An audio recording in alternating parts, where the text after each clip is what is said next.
जय हिंद, वंदे मातरम। स्वागत है आप सभी का गुरुजी वर्ल्ड एग्जाम स्टडी प्लेटफॉर्म में। उम्मीद है आप और आपका परिवार बेहतरीन और उम्दा होगा। आज की इस वीडियो में हिंदी के ऑल चैप्टर का मॉक टेस्ट आपके स्क्रीन पर रखेंगे, जिसमें जितने भी हिंदी में ग्रामर में, व्याकरण में, साहित्य साथ में लिया है, कारक हो, संधि हो, लिंग हो, विशेषण हो, सर्वनाम, संज्ञा के पद, शब्द, अलंकार, छंद, जो दिख नहीं रहा वो भी सब इसी वीडियो में है। तो प्रश्नों का धुआं धुआं पहले क्वेश्चंस के साथ आगाज करेंगे। बने रहिए हमारे साथ गुरुजी वर्ल्ड एग्जाम स्टडी में। पहला क्वेश्चन आपसे कहता है दोस्तों, कहता है छत्रज्ञ और स्रा कहे जाते हैं। क्या कहे जाते हैं? ऑप्शन नंबर हमारा ए हो जाएगा, संयुक्त व्यंजन कहे जाते हैं। संयुक्त व्यंजन की संख्या अगर कितनी होती है तो संयुक्त व्यंजन की संख्या होती है 4, जो आपको स्क्रीन पर दिख रहा है, छत्रज्ञ स्रा। ऑप्शन नंबर ए लॉक हो जाएगा। अगले क्वेश्चंस की बात करेंगे। क्वेश्चन नंबर 2 स्क्रीन पर ये रहा। चलिए देखिए दोस्तों, क्वेश्चन क्या कहता है। क्वेश्चन ये कहता है दोस्तों कि पा वर्ग का उच्चारण स्थान क्या है। जो बच्चे यहां पर पढ़ नहीं रहे हैं, जो बच्चे सिर्फ चैट सेक्शन में आते हैं और क्लास शुरू होते ही वापस यहां पर बाय बाय करते हैं, उन सभी के लिए हमने एक पैमाना बहुत अच्छा निकाला है कि उनको आउट करेंगे। जो क्रीम बचेगी उनको पढ़ाएंगे, उनको ही सिलेक्शन यहाँ पर मिलेगा। भले ही जैसे नहीं, एक बेंच पर कोई भी अध्यापक पढ़ाता है, एक बेंच पड़ी हुई है, उस पर एक बच्चा बैठा हुआ है, ऐसे पढ़ाऊंगा। कम पढ़ाऊंगा, सॉलिड पढ़ाऊंगा, बहुत डिटेल में पढ़ाऊंगा और मजेदार तरीके से सिलेक्शन होगा। तो चैट वाले बच्चे थोड़ा हमसे सावधान रहना। पावर्ग का उच्चारण स्थान होता है ओष्ठ होता है। अगर हम कहते हैं पावर्ग, और पावर्ग जो होता है पाफा बाभा, ये ओष्ठ ओष्ठ समझते हो ना, जहां पर ओठ का इस्तेमाल होता है वहां पर हम क्या करेंगे, ओष्ठ लगाएंगे। अगला क्वेश्चन थर्ड आपके स्क्रीन पर। ठीक है, चलिए क्वेश्चन नंबर थर्ड आपके स्क्रीन पर है। थर्ड आपसे क्या कहता है? कहता है हरियाली क्या है। हरियाली क्या है? मैं ये कहता हूं दोस्तों, हरियाली आप अगर देखिए, महसूस कीजिए। जब चीजों को आप महसूस करते हो तो वहां पर आता है एब्स्ट्रैक्ट नाउन। एब्स्ट्रैक्ट नाउन का मतलब होता है भाववाचक संज्ञा। ऑप्शन नंबर सी हमारा हो जाएगा। हिंदी में अगर संज्ञा की बात करें तो संज्ञा प्रमुखता 3 प्रकार की होती है, जातिवाचक, भाववाचक और व्यक्तिवाचक। और अगर हम वैसे देखें तो 5 प्रकार की हो जाती हैं, 2 बढ़ जाती हैं, जिसमें द्रव्यवाचक और समूहवाचक का जुड़ाव देखा जाता है। क्वेश्चन नंबर नेक्स्ट 4 नंबर आपसे कह रहा है कि हिंदी वर्णमाला में अयोगवाह वर्णों की कुल संख्या कितनी होती है। बहुत बढ़िया।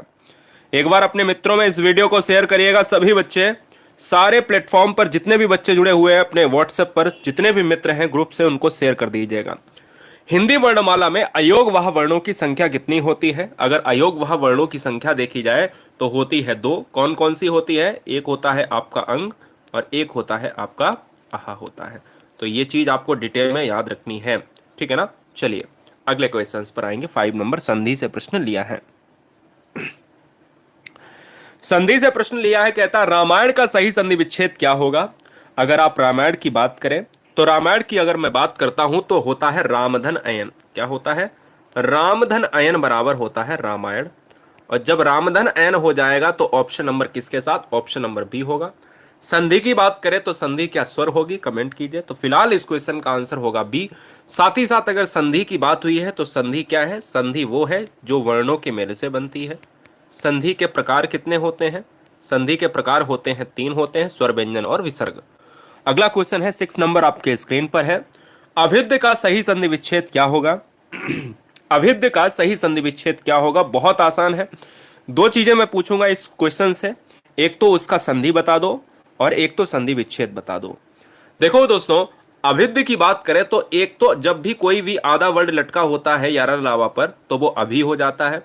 तो अभी जहां पर होगा तो वो ये वाले ऑप्शंस नहीं आएगा, और जब ऊ होगा तो उदय साथ में आएगा, तो उदय वाला ऑप्शंस मतलब ये हो जाएगा, ऑप्शन नंबर बी होगा। और साथ ही साथ आपको मैं बता देता हूं ये स्वर संधि का पार्ट है, और स्वर में कौन सा है? स्वर में आपका यड़ संधि पार्ट देखा जाता है। अगला क्वेश्चन, अब देखिए क्वेश्चन नंबर 6 7 क्या कहता है। अध्ययन में कौन सी संधि है? बहुत अच्छा प्रश्न है। चलो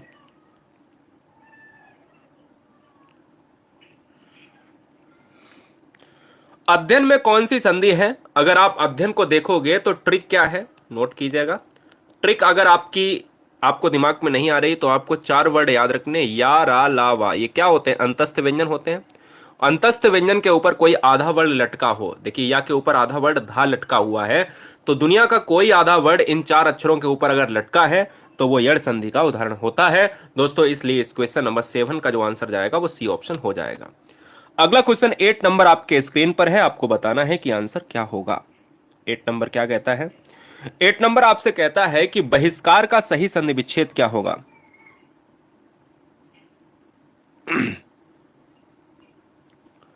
देखिए, बहिष्कार का सही संधि विच्छेद क्या है, तो बहिष्कार कैसी संधि है, एक क्वेश्चन यह बनता है। बहिष्कार एक विसर्ग संधि है।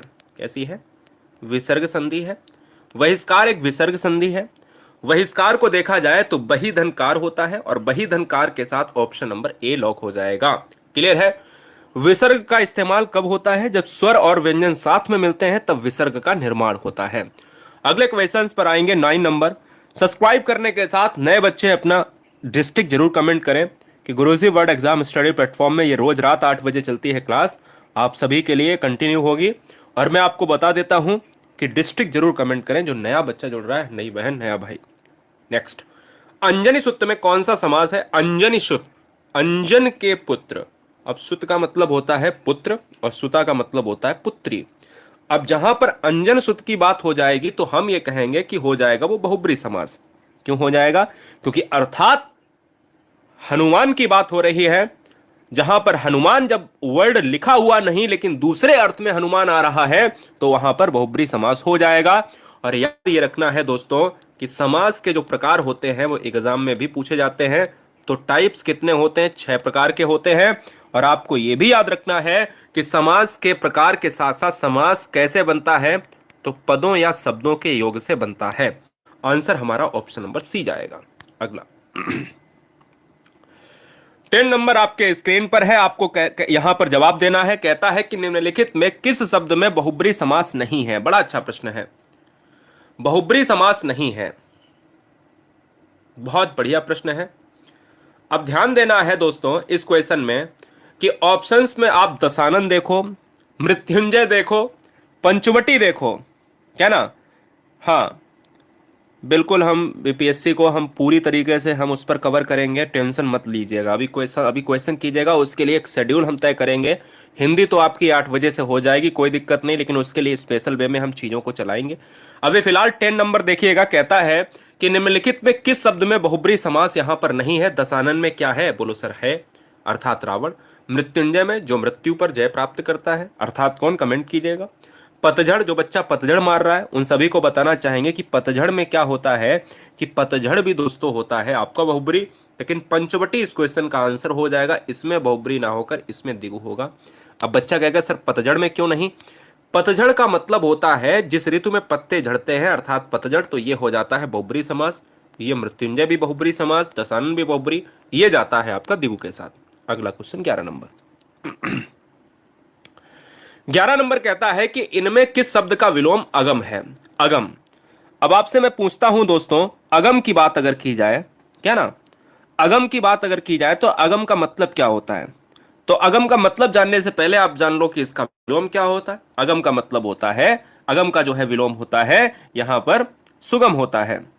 अगर आप अगम का अर्थ की बात करते हो, जो कहीं ना कहीं हम कहते हैं ना चलने वाला, दुर्गम। सुगम का मतलब क्या होता है? अगम का मतलब दोस्तों होता है दुर्गम, ऐसे समझ लो। और जो ना चलने वाला हो और जो चलने वाला हो, जो आसानी से हो जाए, वो सुगम है। अगला क्वेश्चन है 12 नंबर। आवश्यकता से अधिक धन का त्याग कहलाता है। अगर आवश्यकता से अधिक धन का त्याग करोगे तो वो क्या कहलाएगा? बड़ा अच्छा प्रश्न है, इंटरेस्टिंग क्वेश्चन है। एक है अपरिग्रहण, एक है अपरिग्रह, ध्यान दीजिएगा, और एक है इंद्रिय निग्रह और एक है परिग्रह। जब आप महात्मा बुद्ध पढ़ते हो तो वहां पर एक शब्द यूज होता है अपरिग्रह। तो जब आवश्यकता से अधिक धन को त्यागते हैं तो अपरिग्रह, जहां पर धन का लोभ नहीं, लालच नहीं होता है, वहां एक प्रयोग होता है जिसका नाम है अपरिग्रह है दोस्तों। इसलिए 12 नंबर का जो आंसर है दोस्तों वो बी फॉर ब्रिलियंट जाएगा। नेक्स्ट क्वेश्चन गुरुजी वर्ड एग्जाम स्टडी की स्क्रीन पर 13 नंबर कहता है कि का, गा, जा और फा ध्वनियां किसकी हैं? कमेंट कीजिएगा दोस्तों। ये का, गा, जा, फा जो ध्वनियां हैं, ये जो आपका नीचे नुक्ता लगा हुआ है, ये सभी नुक्ता में आपका अरबी फारसी दिखता है। ये नवीन विकसित ध्वनियां हैं, ये अरबी फारसी जो है ध्वनियों के अंतर्गत आती हैं, इसलिए राइट आंसर बी जाएगा। क्लियर है? बहुत तेजी से 14 बहुत इंपॉर्टेंट क्वेश्चन, बहुत आसान प्रश्न। चैप्टर का नाम गिनाता हूं, चैप्टर का नाम है उपसर्ग। उपसर्ग क्या होता है? जो शब्द के पूर्व में लगता है, ध्यान दीजिएगा, जो में लगता है वही उपसर्ग है, शब्द के आगे लग जाए वो उपसर्ग है। ठीक है, अब अत्याधुनिक में क्या आप संधि करोगे? तो अत्याधुनिक में धन आधुनिक करोगे, तो अति क्या है? आधुनिक के आगे अति लगा है, तो अति क्या है? उपसर्ग है, तो इसलिए इस क्वेश्चन का आंसर बी हो जाएगा। और यही उपसर्ग का उल्टा क्या होता है? उपसर्ग का उल्टा होता है प्रत्यय। प्रत्यय क्या लगता है? शब्द के पीछे जुड़ता है, तो जो शब्द के पीछे जुड़े तो वो प्रत्यय। नेक्स्ट क्वेश्चन, तेज गति से, जितनी तेज गति से आप इस क्वेश्चन का आंसर दो, अगले क्वेश्चन पर हम बढ़ेंगे। वैदेही वनवास किसकी रचना है? सबसे ज्यादा पूछी जाने वाली रचनाओं में से एक, बेसुमार वैदेही वनवास। क्या क्लियर नहीं दिख रहा है क्या? एक बार कमेंट कीजिएगा, या अपनी स्क्रीन की बात करें। सर वॉइस फंस रही है, चेक कर लेते हैं। अभी क्लियर है? ठीक है।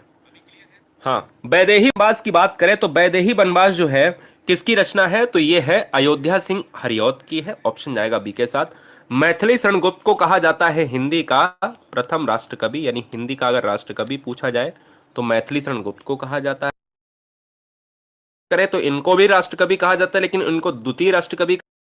और अगर मैं बात कर लेता हूं दोस्तों, यहां पर मैथिली शरण गुप्त की प्रमुख रचनाओं ने देखी होगी, है ना, तो ये भी आपको याद रखना है। तो फिलहाल इस क्वेश्चन का जो right answer option number B. अगला क्वेश्चन, अभी क्वेश्चन थोड़ा सा क्या है, नेटवर्क इशू हो रहा है, मुझे ऐसा लगता है, मुझे ऐसा प्रतीत हो रहा है, मुझे ऐसा प्रतीत हो रहा है। चलिए मैं देख लेता हूं।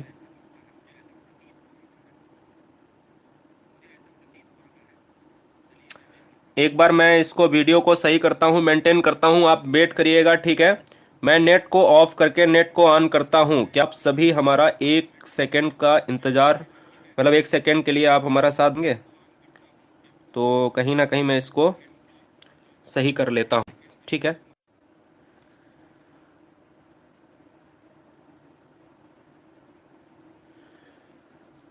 अभी बताइए, क्लियर है कि निम्नलिखित में संयुक्त व्यंजन कौन सा नहीं है? अगर आप संयुक्त व्यंजन की बात कर रहे हो तो कौन सा नहीं होगा? तो ऑप्शन जाएगा हमारा किसके साथ? Option number B. कितने होते हैं? तो मैंने कहा 4 होते हैं। वो कौन है? छत्रज्ञ ज्ञा और स्रा होते हैं, जिसमें आपको एक दिख रहा है, ये दिख रहा है, ये दिख रहा है, एक और होता है जो स्रा देखने को मिलता है। फिलहाल अगले क्वेश्चन पर बढ़ेंगे। क्वेश्चन आता है 17 नंबर, और 17 नंबर आपसे क्या कहता है, ध्यान दीजिएगा।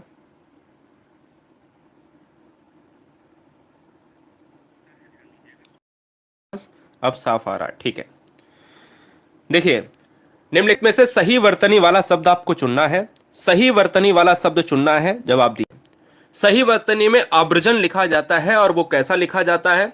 एक है आ, जो एक क्या होता है, जो एक उपसर्ग होता है, और व्रजन में ऑप्शन नंबर बी के साथ हम लॉक करेंगे।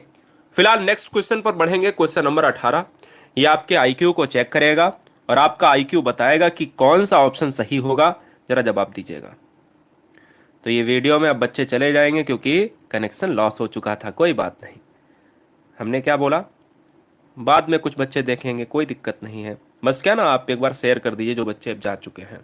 वीडियो को लाइक एक साथ में करना, जो भी बच्चा करे एक साथ में करना। शुद्ध वाक्य का चयन कीजिए। भारत में अनेक जाति है, भारत में अनेकों जाति हैं, भारत में अनेक जातियां हैं, या भारत में अनेकों जातियां हैं। अब देखिए, अनेकों वर्ड नहीं लगेगा, भारत में अनेक जातियां हैं, इससे बेस्ट ऑप्शन नहीं हो सकता है। अनेकों वर्ड कोई नहीं होता है, क्योंकि अनेक तो पहले से ही प्लूरल है, तो अनेक को अनेकों लगाकर हम ये ऑप्शंस तो पहले से काट देंगे। अब अनेक के साथ क्या आएगा? हमेशा प्लूरल के साथ प्लूरल आएगा, और प्लूरल के साथ हम कह सकते हैं कि बहुवचन, यानी ऑप्शन नंबर जातियों के साथ, जातियों के साथ सी के साथ लॉक करेगा। तो प्लूरल के साथ प्लूरल आएगा। क्वेश्चन नंबर 19, पीने की इच्छा रखने वाला क्या होगा? पीने की जो इच्छा रखता है दोस्तों, वो उसके लिए हम क्या ऑप्शंस को लॉक करेंगे?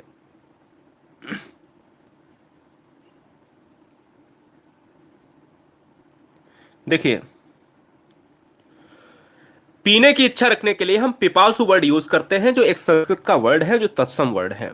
पिपासु ऑप्शन नंबर सी। मृत्युंजय पद में कौन सा समास है? अगर हमने अभी अभी समास वाला एक क्वेश्चन किया होगा, या मैं फिर से आपको बताता हूं, जो मृत्यु को जय करता हो, है ना। अब मृत्युंजय में देखेंगे दोस्तों, तो मृत्युंजय में समास की बात अगर की जाए तो आंसर क्या होगा? तो हम कहते हैं कि बहुब्रीहि समास हो जाएगा, ऑप्शन नंबर ए। और बहुब्रीहि समास क्यों हो जाएगा? क्योंकि जो मृत्यु को जय करता है, अर्थात भगवान शिव जो मृत्यु को जीतने वाले हैं, वो कौन है? भगवान शिव, भगवान महाकाल की बात हो रही है। जहां महाकाल शब्द आ रहा है, क्या महाकाल क्वेश्चंस में लिखा है? नहीं लिखा, लेकिन किसी दूसरे स्रोत से पता चल रहा है कि यहां महाकाल का नाम आ रहा, तो बहुब्रीहि समास हो जाएगा। बहुब्रीहि समास का यहां पर एक और उदाहरण मैं आपको देता हूं, जैसे दशानन हुआ, जैसे लंबोदर हुआ। बहुब्रीहि समास में कोई भी पद दोस्तों क्या होता है? प्रधान नहीं होता है। कोई पद प्रधान नहीं, ठीक है। जगदीश में कौन सी संधि है?